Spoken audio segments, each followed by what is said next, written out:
Title: Whispers of Blood. The city of Blackmore was no stranger to crime. It had its share of thieves, gamblers, and broken souls. But nothing prepared it for him. The man with no face, no name, only whispers that trailed behind every blood-stained alley he left behind. The papers called him the Butcher, but those who had seen his work knew. Butchery was mercy compared to what he did. It started in the dead of winter, January 6th. The first body was found in an abandoned train yard. A man in his 30s, carved open from throat to stomach. His eyes had been sewn shut with black thread. No fingerprints, no weapon, no motive, just horror. Detective Elena Grayson was the first on the scene.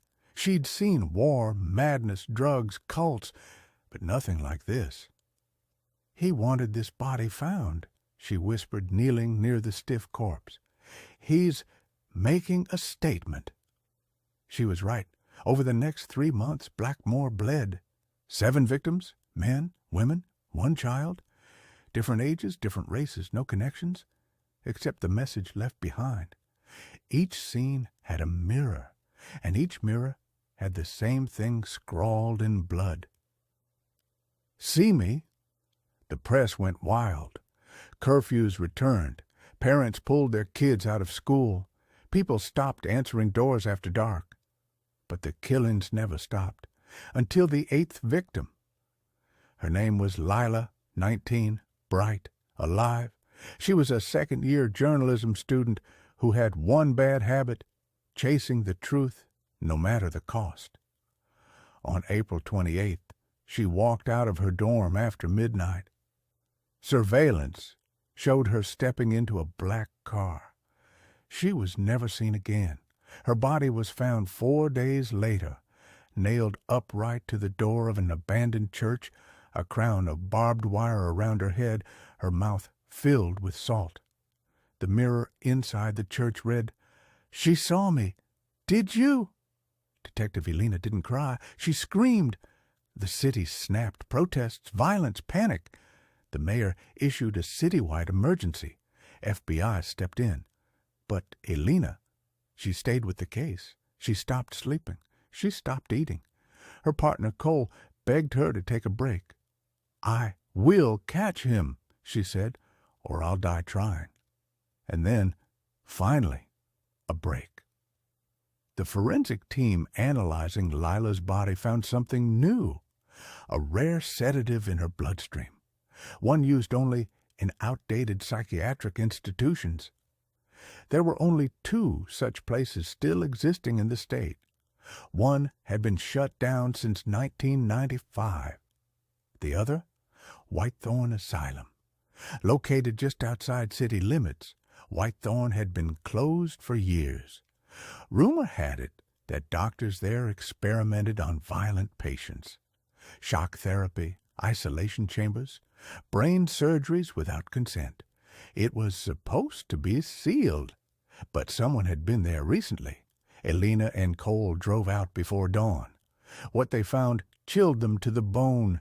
Candles, fresh footprints, rusty tools still warm from use, and on one wall, scribbled in black paint, "I remember the dark."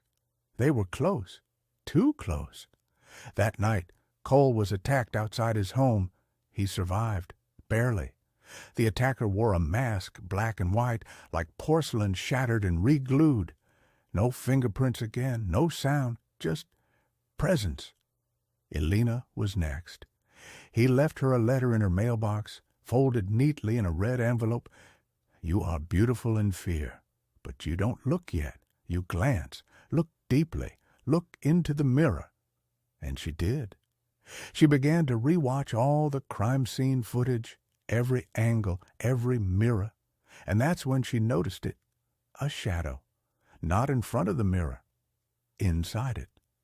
Always the same, barely visible, a shape, not the reflection of the room, something behind it.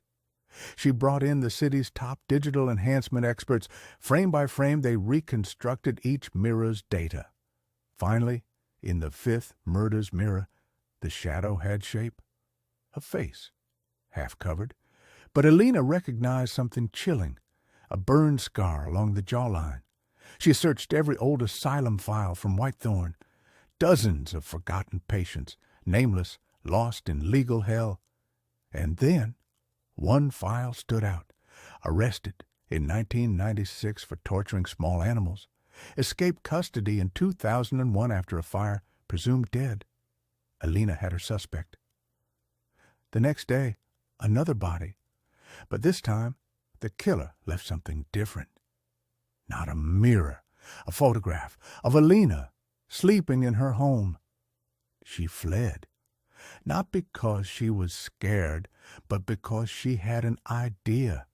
She leaked fake information to the press that she was leaving town, taking a break, moving away. In truth, she stayed. She set up cameras in her apartment, wires, heat sensors. She waited for 3 days. No